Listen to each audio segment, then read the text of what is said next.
Why is there no continent on the back of Earth? Spin a globe, and you'll find almost all continents are concentrated on the same side, while the back has only the vast Pacific Ocean. Point Nemo is the loneliest place on Earth. The closest man-made object to it is the space station 400 kilometers high. The nearest continent is over 2,800 kilometers away. As Earth's largest ocean, the Pacific covers 165 million square kilometers, about 30% of Earth's total surface area, larger than Mars' surface area.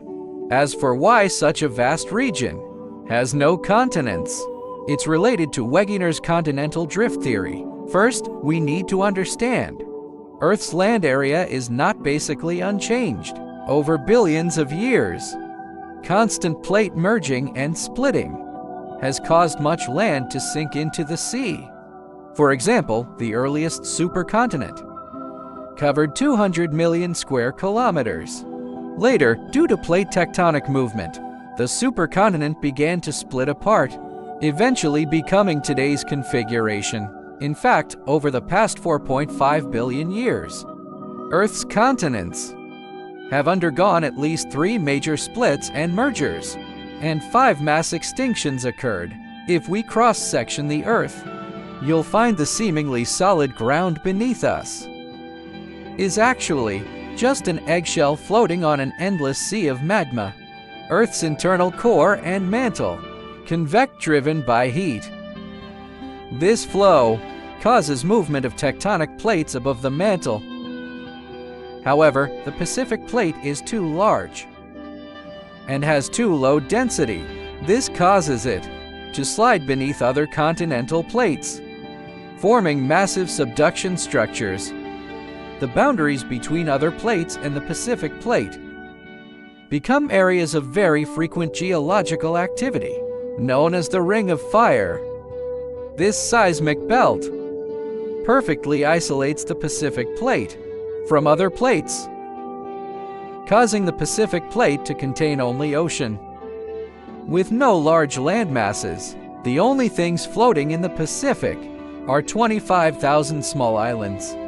Due to distance and supply difficulties, many Pacific islands remain uninhabited, never touched by humans. Point Nemo, mentioned earlier, is so remote, it has become a spacecraft graveyard. Almost all aging spacecraft are controlled to crash near Point Nemo based on current plate movement patterns. Geologists believe Earth's future continents will continue their current trajectories.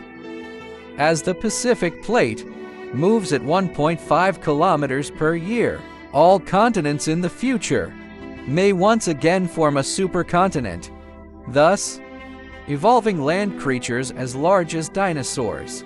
But all this is too late for us.